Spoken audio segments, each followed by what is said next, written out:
Hello and welcome friends, स्वागत है आप सभी का India's number 1 ethical hacking course hack the hacker में। आज हम जानने वाले हैं हैकर्स के द्वारा यूज़ किए जाने वाले कुछ कॉमन मेथड्स और टेक्निक्स के बारे में।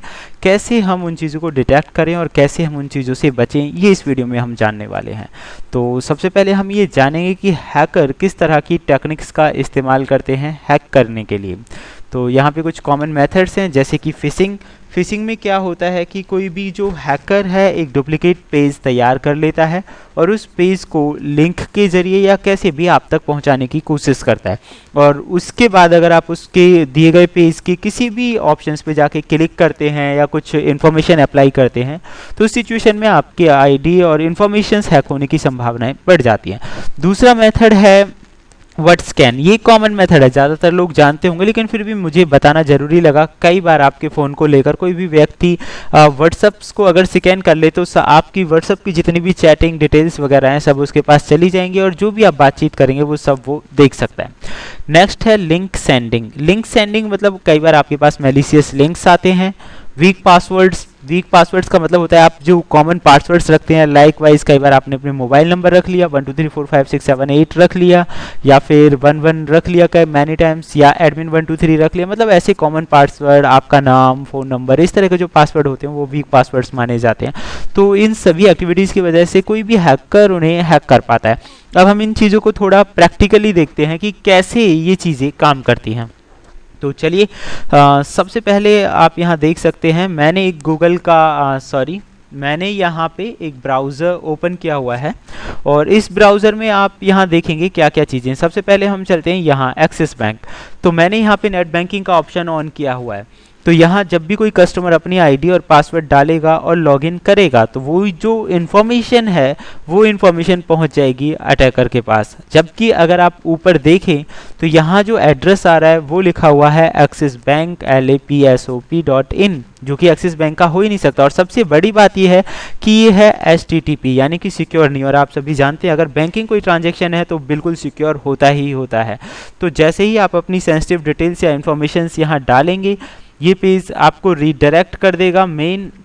चलिए मैं आपको करके दिखा देता हूँ। मान लीजिए मैंने कस्टमर आईडी यहाँ पे डाल दी है 78679 समथिंग कुछ भी, और यहाँ मैंने पासवर्ड डाल दिया है जो भी था और मैंने उसे लॉगिन कर दिया। लॉगिन करने के बाद आप देखेंगे कि आप सीधा रीडायरेक्ट हो गए मेन वेबसाइट पर, यानी कि जो पेज था वो फेक था, ये ओरिजिनल पेज है।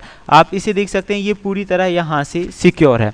तो आपको ये देखना ज़रूरी होता है कि जो पेज या लिंक आपके पास आया है वो किस तरह का है। तो अगर आपने जो इन्फॉर्मेशन डाली, आप सोच सकते हैं कि आईडी तो लॉगिन हुई नहीं, लेकिन जो इन्फॉर्मेशन डाली वो कहाँ गई। तो दोस्तों वो इन्फॉर्मेशन हैकर्स के पास चली जाती है और आपको पता भी नहीं चलता।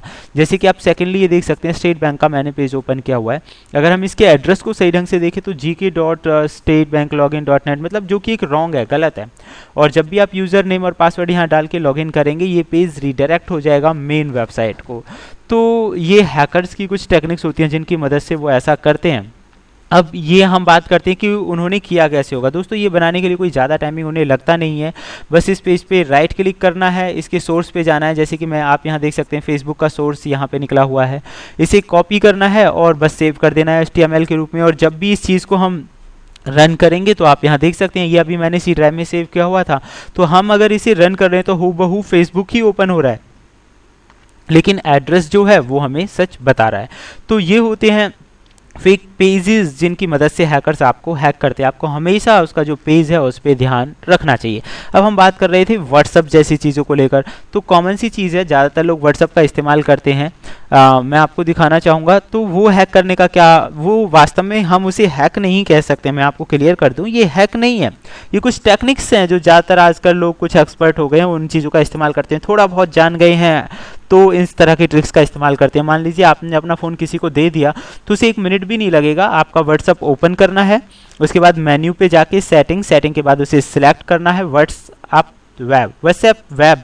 तो जैसे ही वो व्हाट्सएप वेब पे क्लिक करेगा, यहाँ देखिए ये कह रहा है कि इसे स्कैन कीजिए। आपके फ़ोन को लेकर वो इस कोड को स्कैन कर देगा और आपके फ़ोन के अंदर की जितनी भी चैटिंग्स, व्हाट्सएप मैसेजेस वगैरह होंगी वो इस कंप्यूटर पे आ जाएंगी। तो ऐसा करने में उसे 60 सेकंड भी नहीं लगे। और इस तरह की आजकल ऐप भी आ रही हैं कई जिन्हें व्हाट्सएप वेब के नाम से जो ऐप आती हैं। हालांकि इसे बनाया तो इसलिए गया था कि आपकी सुविधा के लिए आप डेस्कटॉप वगैरह कहीं पे भी अपना फ़ोन कहीं भी रख के इसका इस्तेमाल कर सकते हैं, व्हाट्सएप से चैटिंग वगैरह बातचीत कर सकते हैं, एक ही नाम पे अपना काम भी कर सकते हैं। लेकिन आजकल कुछ लोग इसका गलत फ़ायदा उठा रहे हैं और इसे हैकिंग का नाम भी दे, वैसे ही हैकिंग ही हो गया, क्योंकि आपकी जो सेंसिटिव इन्फॉर्मेशन हैं वो तो गायब हो ही जाती हैं, वो तो उस व्यक्ति के पास पहुँच ही जाती हैं जो नहीं जानी चाहिए। तो ये था हमारा second method. And the next one is, अगर हम नेक्स्ट और कुछ मेथड्स की बात करें तो लिंक आपके पास आते हैं, लिंक डिटेक्ट कैसे करें वो मैंने आपको बता दिया, वीक पासवर्ड्स। तो दोस्तों ये कुछ मेथड्स हैं जिनसे आपको बचना चाहिए और इस तरह के चक्करों में नहीं फंसना चाहिए। तो फिलहाल के लिए इतना ही, नेक्स्ट वीडियोज़ में जानते हैं कुछ और लेटेस्ट और इन्फॉर्मेटिव चीज़ों के बारे में। Thank you friends, good bye.